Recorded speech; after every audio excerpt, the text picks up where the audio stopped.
মহাকুম্ভ আমি নাইবা বললাম, ওটা এখন মৃত্যু কুম্ভ হয়ে গেছে।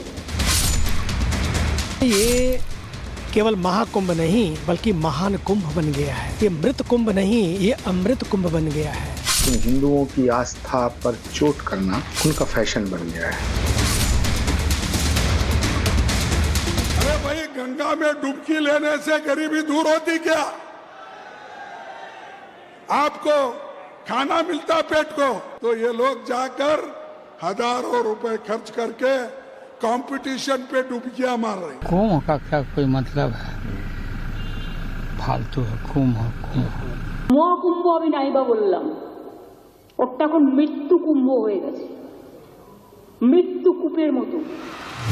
पहले मल्लिकार्जुन खड़गे ने महाकुंभ पर सवाल उठाया, फिर लालू प्रसाद यादव ने विवादित टिप्पणी की और अब ममता दीदी की जुबान से महाकुंभ को लेकर जहरीले बोल निकलने लगे। जिसकी सियासत तुष्टिकरण पर टिकी है, वो भला ऐसे मौके पर हिंदू धर्म का अपमान करने से पीछे कैसे रह सकता है? মহাকুম্ভ আমি নাইবা বললাম, ওটা এখন মৃত্যু কুম্ভ হয়ে গেছে, মৃত্যু কূপের মতো। আমি মহাকুম্ভকে সম্মান করি, আমি শ্রদ্ধা জানাই, পবিত্র গঙ্গা মাকে আমি সম্মান করি, কিন্তু প্ল্যানিং না করে এত হাইপ তুলে এত লোকের মৃত্যু বললেন 30 জন, কথাটা কি সঠিক? কত ডেড বডি ভাসিয়ে দিয়েছেন নদীতে? महाकुंभ पर ममता दीदी के जो बिगड़े बोल सामने आए हैं, उसके बाद साधु संत नाराज हैं। पूरा संत समाज उनके विरोध में उतर आया और चारों तरफ बंगाल की मुखिया ममता दीदी की निंदा हो रही है।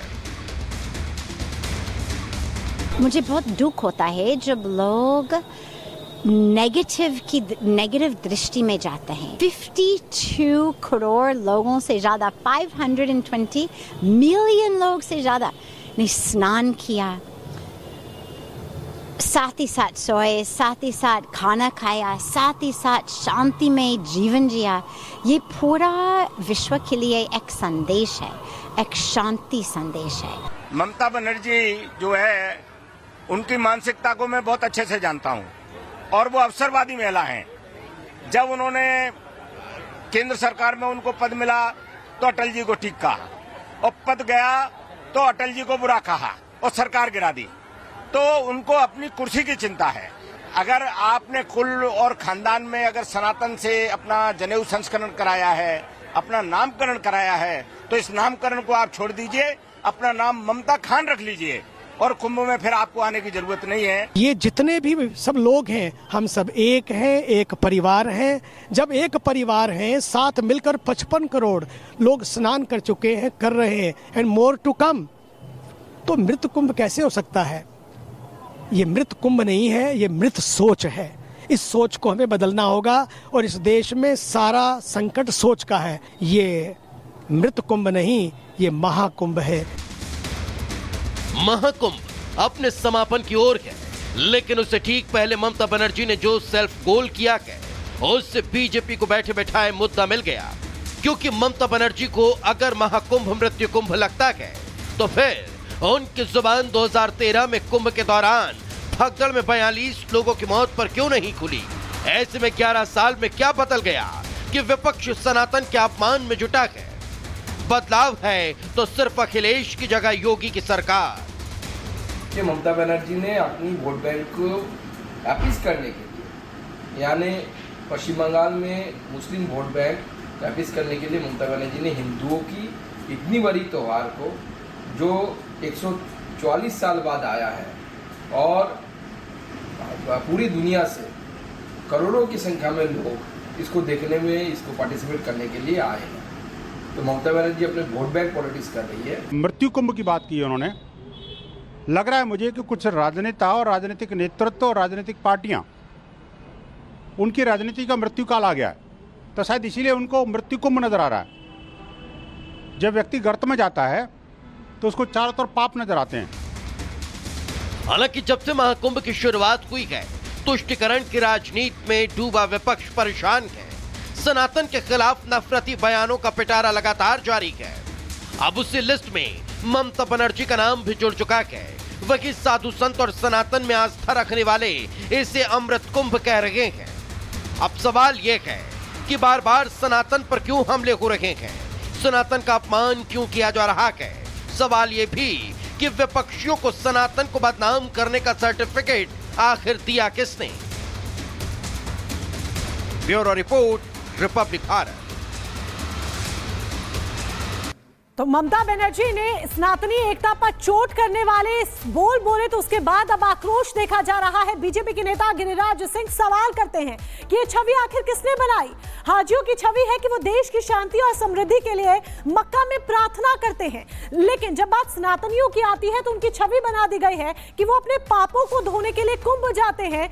ऐसे में ये छवि आखिर किसने बनाई, बीजेपी के नेता गिरिराज सिंह ये सवाल करते हुए दिखाई देते हैं। और सवाल सिर्फ गिरिराज सिंह का नहीं है, सवाल उन तमाम करोड़ों सनातनियों का है जो ममता दीदी से पूछ रहे हैं कि ममता दीदी आखिर आपको दिक्कत क्या है, आखिर आपको परेशानी क्या है, आखिर क्यों अपनी वोट बैंक की राजनीति के लिए, तुष्टीकरण की राजनीति के लिए बार बार आप सनातनी एकता पर, सनातन पर, हिंदू धर्म पर चोट करती हैं, प्रहार करती हैं। आखिर आपको सनातनियों से क्या बैर है, ये सवाल देश के करोड़ों सनातनी पूछ रहे हैं। हमारे साथ दो खास मेहमान जुड़ चुके हैं, साधु संतों का एक बड़ा पैनल हमारे साथ इस कार्यक्रम में जुड़ेगा। हमारे साथ शैलेश तिवारी जी हैं, डीपीजी भी हैं, आचार्य हिंदू धर्म गुरु हैं। एक एक कर दोनों का रुख करेंगे। पहले आचार्य शैलेश तिवारी जी, मैं आपके पास आना चाहूंगी। ममता दीदी के बोल आपने सुने, जगह जगह आक्रोश देखा जा रहा है। जिस महाकुंभ ने सनातन को शीर्ष पर पहुंचा दिया, उस सनातन का मूल्यांकन, उस महाकुंभ का मूल्यांकन ममता दीदी इस तरह से करती हैं।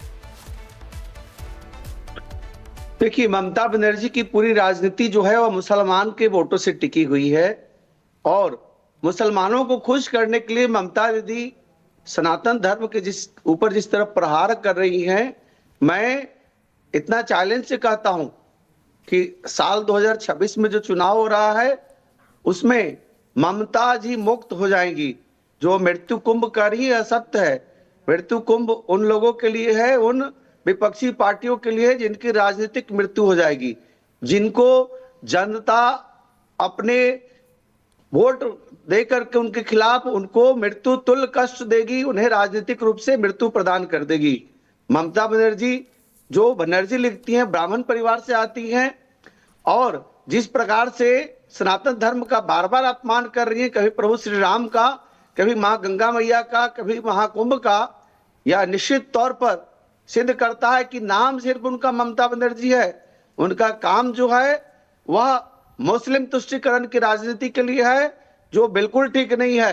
सनातन धर्म के लोग निश्चित तौर पर पश्चिम बंगाल से ममता मुक्त करके, इस पश्चिम बंगाल को ममता मुक्ति करके पश्चिम बंगाल को पवित्र करेंगे।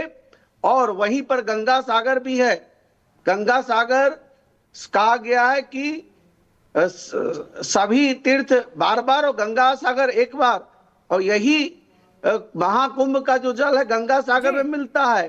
तो इस प्रकार से जिस तरह ममता बनर्जी सनातनियों का अपमान कर रही हैं, या निश्चित तौर पर तो खुदाई है, शर्मनाक है। उनकी असंवेदनशीलता को यहाँ पर दर्शाता है कि वो असंवेदनशीलता जो वो सनातन के प्रति रखती हैं। आचार्य डीपी जी, जिस तरीके से सनातन को लेकर, महाकुंभ को लेकर ये विवादित बयान ममता बनर्जी ने दिया है, ये उनकी सोच, उनकी मानसिकता को दर्शाता है। क्या वोट बैंक की राजनीति के लिए, तुष्टीकरण की राजनीति के लिए करोड़ों सनातनियों का इस तरह से अपमान किया जाएगा? देखिए, तो सनातन के तरफ से और महाकुंभ के मैं बधाई देना चाहता हूं। पूरा विश्व के पटल पे एक शांति का संदेश, और गंगा जमुना सरस्वती जो ज्ञान, भक्ति और वैराग्य के स्वरूपा हमारे जीवन में समरसता भरती हैं, पूरा विश्व से शांति का अनुभव कर रहा है। भारत के कुछ राजनीतिक पार्टी, कथाकथित लोग जो हैं, अपने स्वार्थ के वशीभूत होकर के अपने भविष्य का विनाश उसमें देख रहे हैं।